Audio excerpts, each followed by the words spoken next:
welcome to the Legal Eagle. My guest on the show today is someone who garnered all 31 judges' votes to become and get a senior designation. He's also someone who practices corporate and commercial law. I welcome on the show Senior Advocate Mr. Saurabh Kirpal. Saurabh, as I welcome you on the show, I want to begin at the very start. Your school journey at Modern School in the capital and also at St. Stephen's where you did physics. In school, you were an active debater, a school prefect, an extremely bright student. At physics, where you studied, Stephen's College, where you studied physics, I've been told you were a very good student, and also you wanted to be a scientist, but ended up doing law. Take us through those early years and how the shift was made from being a scientist to a lawyer. When I was younger, I was kind of torn between law on the one hand and science on the other. To be a physicist is what I really wanted to do. Law, because I came from a legal family. I had seen it all around me. I was about 6 years old when my father became a judge of the High Court, which is a very young age. So obviously that was there, and I am now the sixth generation of a lawyer.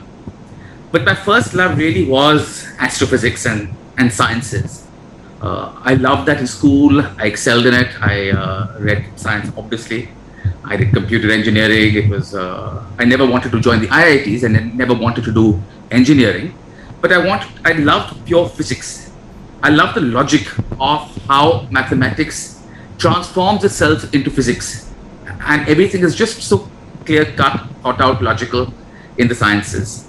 So that's something I really wanted to do. And that's why I said that while law can be an option later, let me do physics and see how much I love it. And to my great confusion, I loved it. It's not as though I did physics and I hated it and then the path to law became obvious.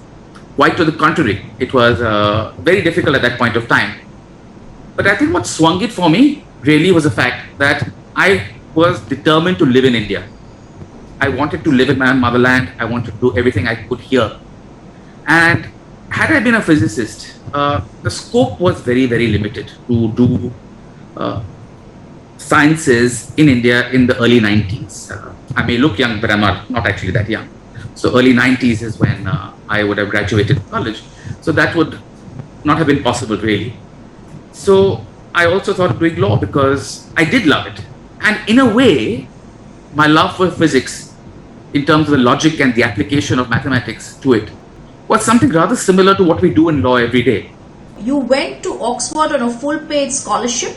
From Oxford, where you did your LLB, you also went on to Cambridge, where you did your master's, again on a scholarship where you specialized in jurisprudence and human rights law. You secured a first division there, you got the second rank in the university. At Oxford, you stood for elections to be part of the Law Society, you won there.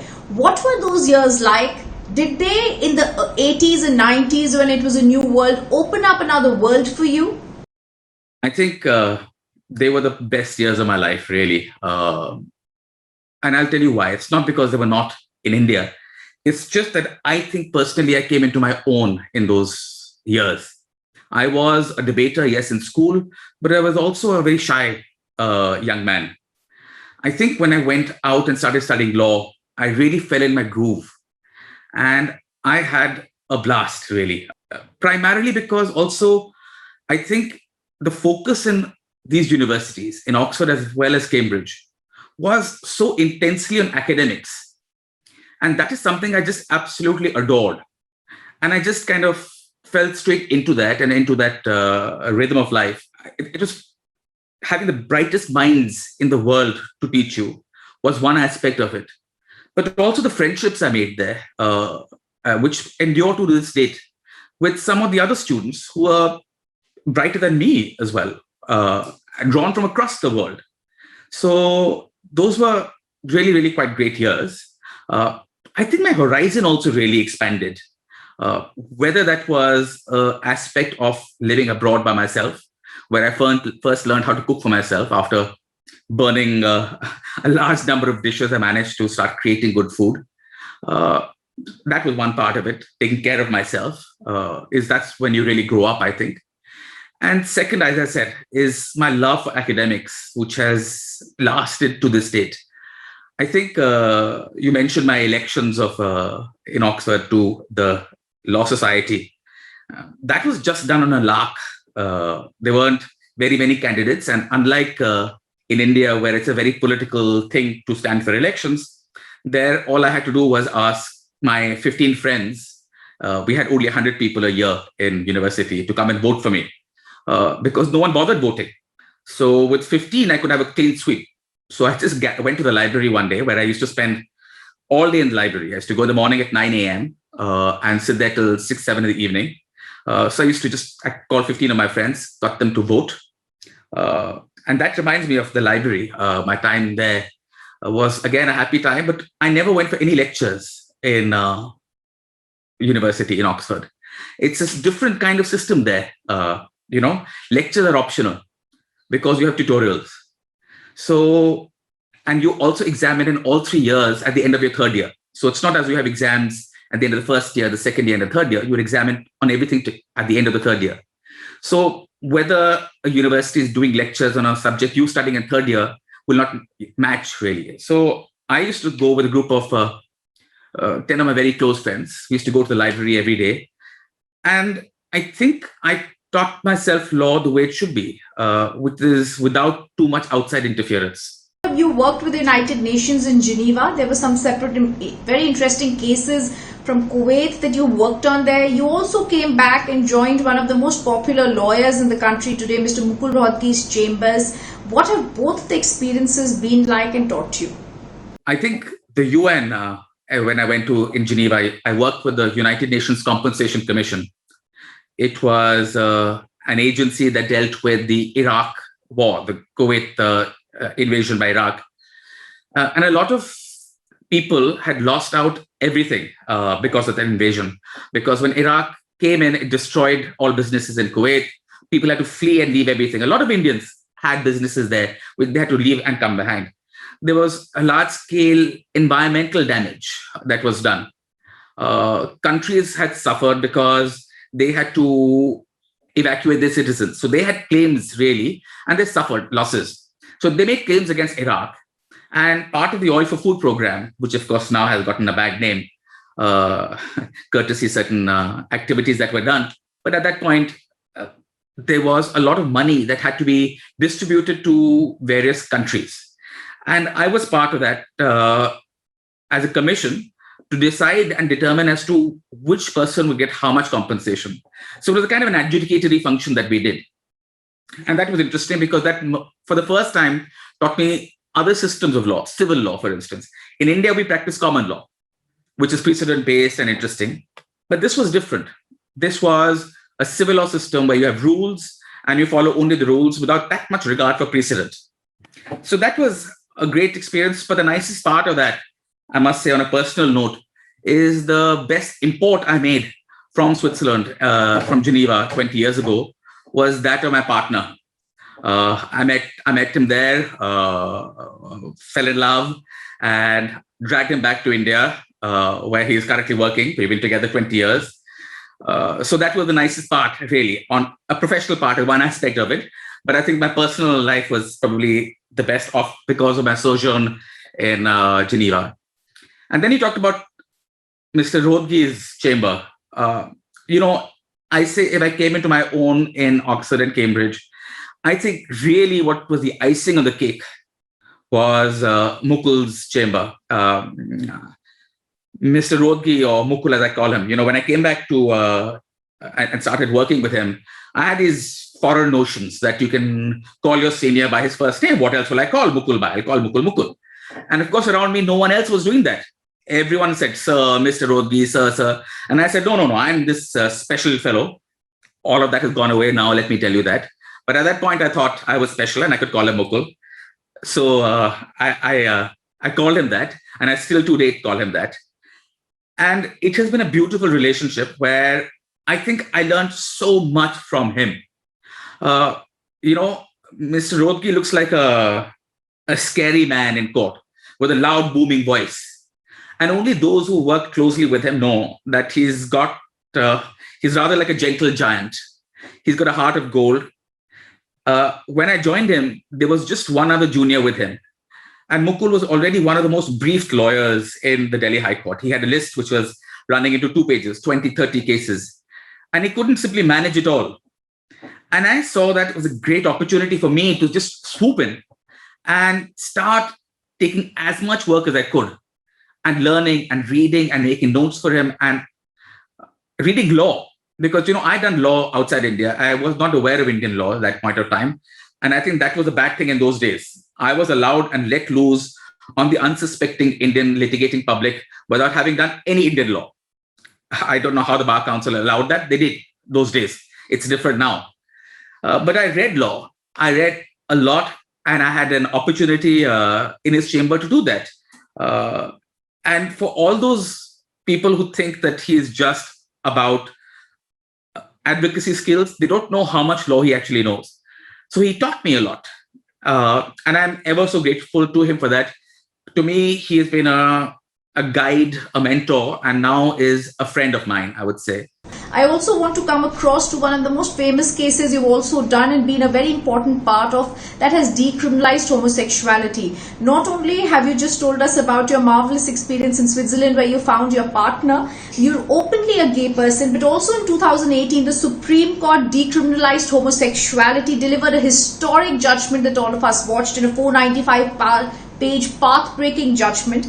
And I remember this signaled the way of freedom for millions of people in the LGBT community. I also remember the words that were read out at that time by Chief Justice of that time, Justice Deepak Mishra's bench. And then I remember Justice Chandrachud quoted Ashes of the Gay, Leonard Cohen's Democracy is Coming song at that time. I remember also at that time I'd covered the case much earlier in 2008 when Justice A.P. Shah started hearing this particular case in court number 1, and at that time the Additional Solicitor General Mr. P.P. Malhotra was thinking about which affidavit to look at, the health of the Home Ministry. So in a sense, this case that you were a part of has been a long battle to actually decriminalize consensual sex between consenting adults. How has this battle been for you?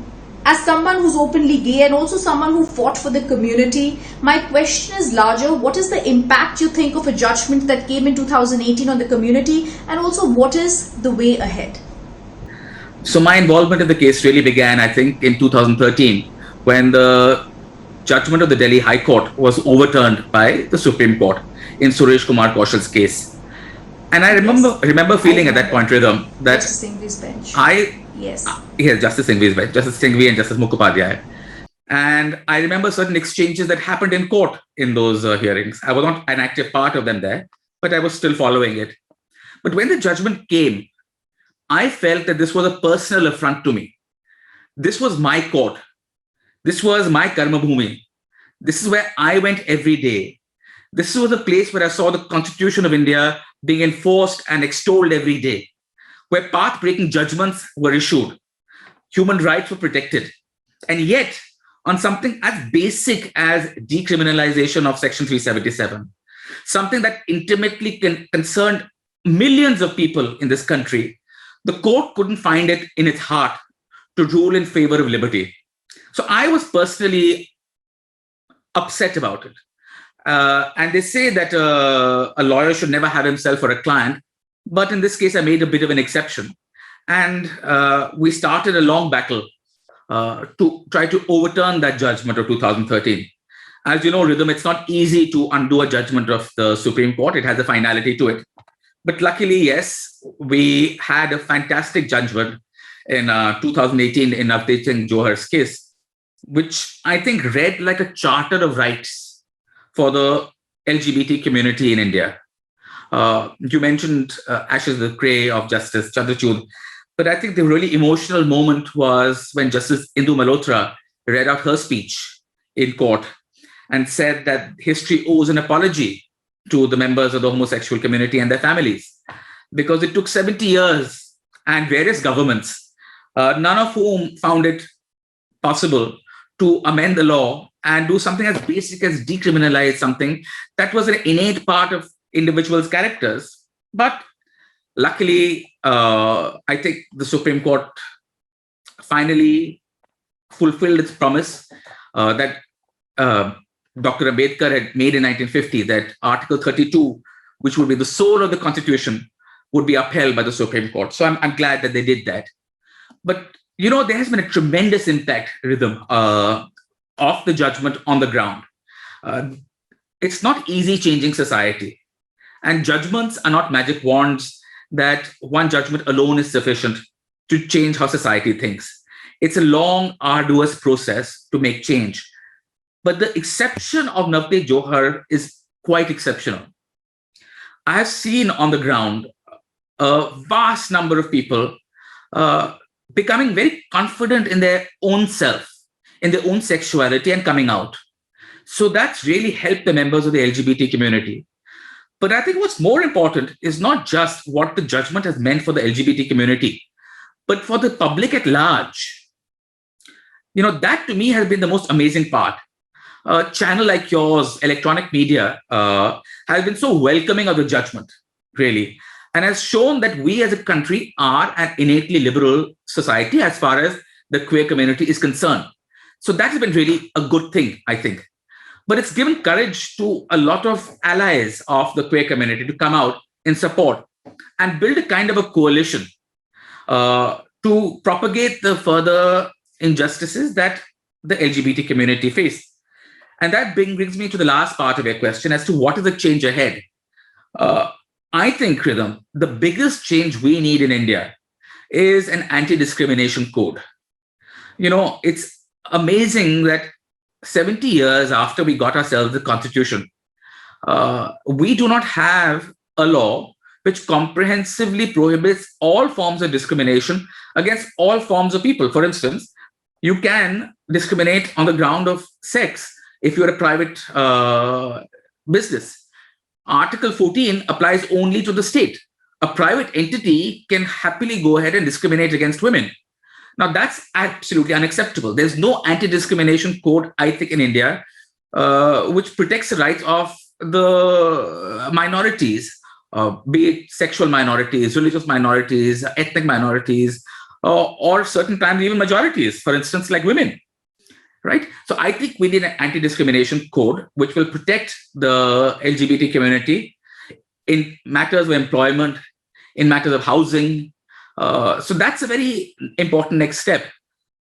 But more than that, I think what the courts can do, because anti-discrimination law will have to come from Parliament, what the courts can do is move on. And I'm glad to say today we had a hearing in the Delhi High Court on the issue of same-sex marriage.